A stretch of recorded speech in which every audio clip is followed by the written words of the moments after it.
नमस्कार. मुलांच्या ॲडमिशनची वेळ आली की पालकांच्या डोक्यात एकच मोठा प्रश्न येतो. आपल्या मुलासाठी नक्की कोणती शाळा निवडायची? आणि मग चर्चा येऊन थांबते ती एकच गोष्टीवर. सरकारी शाळेत घालायचं की खाजगी शाळेत. पण एक गोष्ट आधीच स्पष्ट करतो, आपण इथे कुठली शाळा चांगली आणि कुठली वाईट हे ठरवायला बसलेलो नाही आहोत. तर प्रत्येक पालकाला आपल्या परिस्थितीनुसार योग्य निर्णय कसा घेता येईल यावर बोलणार आहोत. चला तर मग सुरुवातच करूया त्या एका मोठ्या गैरसमजापासून, जो आपल्या सगळ्यांच्याच मनात कुठेतरी घर करून बसलेला आहे आणि अनेकदा आपल्याला चुकीच्या दिशेने घेऊन जातो. आपल्याकडे बघा, एक अगदी सरळसोट समज आहे. खाजगी शाळा म्हणजे दर्जेदार क्वालिटी शिक्षण आणि सरकारी शाळा म्हणजे एक प्रकारची तडजोड. जणू काही दुसरा काही पर्यायच नाहीये म्हणून सरकारी शाळेत प्रवेश घेतला जातो. ही गोष्ट आपल्या मनात इतकी पक्की बसली आहे की आपण बाकीच्या महत्त्वाच्या गोष्टींकडे सर्रास दुर्लक्ष करतो. पण खरी मेख आहे ना, ती इथेच आहे. हा जो समज आहे तो पूर्णपणे, अगदी 100% चुकीचा आहे. आणि होतं काय की ह्याच चुकीच्या समजामुळे अनेक पालक असे निर्णय घेतात ज्याचा त्रास पुढे जाऊन त्यांना आणि मुलांना दोघांनाही होतो. एक गोष्ट लक्षात ठेवायलाच हवी. शाळेची ती मोठी चकचकीत इमारत मुलाचं भविष्य घडवेलच याची काही गॅरंटी नसते. खरं शिक्षण हे त्या इमारतीत नसतं, ते असतं तिथल्या शिक्षकांच्या विचारांमध्ये, शिकवण्याच्या पद्धतीत आणि मुलांसाठी असलेल्या वातावरणात. मग योग्य निर्णय घ्यायची खरी सुरुवात होते कुठून? चला, आता आपण त्या खऱ्या आणि सगळ्यात महत्त्वाच्या मुद्द्याकडे वळूया, जिथून प्रत्येक पालकाने विचार करायला हवा. तो म्हणजे आर्थिक नियोजन. बाकी सगळं नंतर. सगळ्यात आधी प्रत्येकाने अगदी प्रामाणिकपणे स्वतःला एक प्रश्न विचारायला हवा. माझं बजेट काय आहे? मला आर्थिकदृष्ट्या काय परवडणार आहे? हाच प्रश्न तुमच्या निर्णयाचा खरा पाया आहे. आता बघा, खाजगी शाळेत फक्त फी नसते. त्यासोबत बस, वेगवेगळ्या ॲक्टिव्हिटीज, पुस्तकं हा सगळा खर्च असतो आणि तो दरवर्षी वाढतच जातो. याउलट सरकारी शाळांमध्ये फी जवळपास नसतेच आणि वरून मोफत पुस्तकं, गणवेश आणि दुपारच्या जेवणाचीही सोय असते. हा फरक खूप मोठा आहे. म्हणजे मुद्दा अगदी साधा सोप्पा आहे. जे शिक्षण आपल्याला आर्थिक ताण न देता परवडतंय ना, तेच आपल्यासाठी योग्य.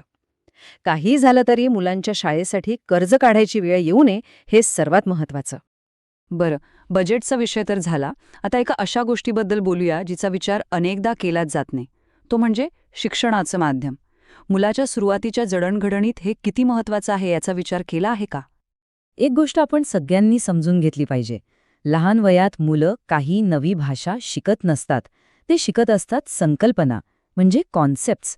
भाषा हे फक्त एक माध्यम असतं त्या संकल्पना समजून घेण्याचं. आणि जेव्हा हेच शिक्षण मातृभाषेतून मिळतं तेव्हा काय होतं माहितीये?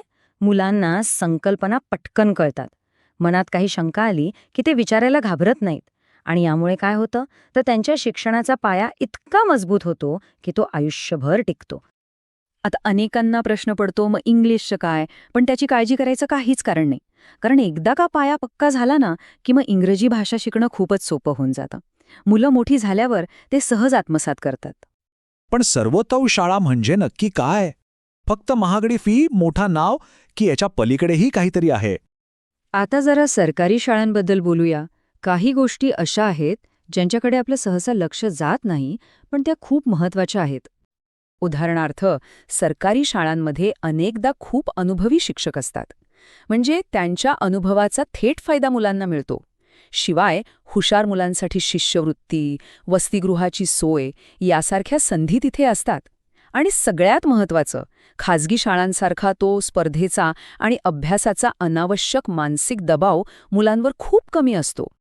म्हणून सरकारी शाळा म्हणजे काहीतरी कमीपणाची गोष्ट किंवा मागासलेपण हा विचार आता डोक्यातून काढून टाकायला हवा.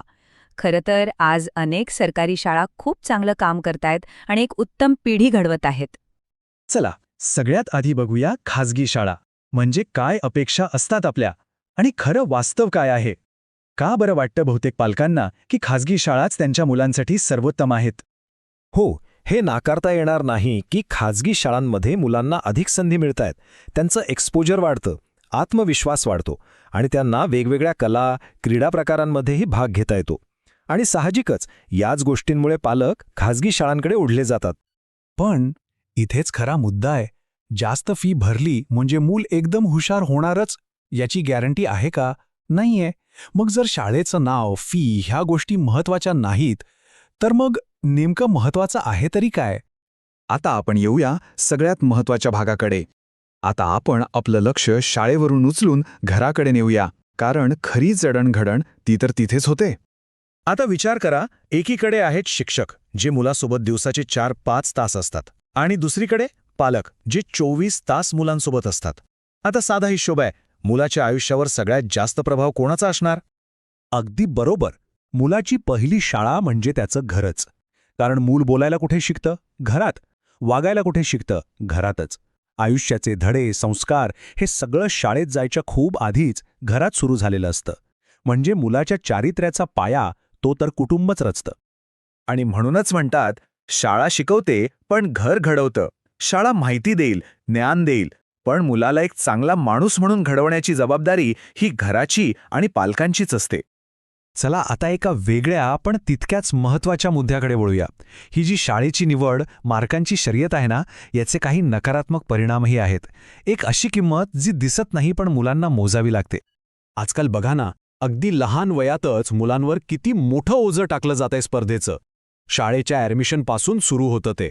प्रत्येक परीक्षेत पहिला नंबर आलाच पाहिजे. या शर्यतीत कुठेतरी मुलांचं बालपणच हरवून जातंय. आणि जेव्हा सगळा फोकस फक्त मार्कांवर येतो, तेव्हा काय होतं? मुलांवर प्रचंड मानसिक ताण येतो. शिकण्यातली जी मजा आहे, जो आनंद आहे, तो कुठल्या कुठे नाहीसा होतो. आणि उरते ती फक्त मार्कांसाठीची एक धावपळ. पण या सगळ्याचा सगळ्यात वाईट परिणाम कोणता असेल, तर तो आहे तुलना. आपण जेव्हा आपल्या मुलाची तुलना दुसऱ्या मुलांशी करतो ना, तेव्हा आपण नकळतपणे त्याचा आत्मविश्वास तोडत असतो. त्याच्या मनात एक प्रकारचा कमीपणा निर्माण करतो. तर मग विचार करा, आपलं ध्येय काय असायला पाहिजे? फक्त हुशार मूल हवंय की मानसिकदृष्ट्या मजबूत मूल हवंय? खरं तर पालक म्हणून आपलं लक्ष मुलाला आतून कणखर बनवण्यावर असायला हवं, नाही का? बरं, मग आता या सगळ्या गोंधळातून मार्ग कसा काढायचा? चला, आता समस्येबद्दल बोलून झालं. आता उपायांबद्दल बोलूया. योग्य निर्णय कसा घ्यायचा यासाठी एक सोपी पद्धत पाहूया. फक्त 3 प्रश्न स्वतःला विचारायचे आहेत, अगदी प्रामाणिकपणे. पहिला, आपलं खरं बजेट किती आहे? दुसरा, आपण आपल्या मुलासाठी किती वेळ देऊ शकतो? आणि तिसरा आणि सगळ्यात महत्त्वाचा, मुलाची मानसिक शांतता जास्त महत्त्वाची आहे की समाजातली प्रतिष्ठा? या प्रश्नांची उत्तरं तुम्हाला तुमचा मार्ग दाखवतील. हा निर्णय दुसऱ्या कोणाचा नसणार, तो फक्त तुमचा असेल. आणि बघा, एकदा का आपण या आतल्या गोष्टींवर लक्ष दिलं ना, की बाहेरची निवड म्हणजे कोणती शाळा हे सगळं खूप सोपं होऊन जातं. उत्तर आपोआप स्पष्ट होतं आणि निर्णय घेणं सहज शक्य होतं. चला तर, आता या सगळ्या चर्चेच्या शेवटी एका महत्त्वाच्या विचाराकडे येऊया. एक असा विचार जो फक्त शाळेच्या निवडीबद्दल नाहीये, तर त्याहून खूप मोठा आहे. शेवटी शाळा सरकारी आहे की खाजगी, फी जास्त आहे की कमी, हे प्रश्न गौण आहेत. खरा प्रश्न फक्त एकच आहे, माझं मूल एक चांगला माणूस म्हणून घडतंय का? पालक म्हणून आपलं अंतिम ध्येय काय असायला हवं? हाच तो प्रश्न आहे ज्यावर आपण सगळ्यांनी विचार करायला हवा आणि आपल्या मुलाच्या भविष्याचा पाया खऱ्या अर्थाने मजबूत करायला हवा. तुम्हाला अजून कोणत्या विषयावर व्हिडिओ हवा असल्यास कमेंट करून नक्की सांगा. आणि अशाच व्हिडिओसाठी लाईक, शेअर आणि सबस्क्राईब करा.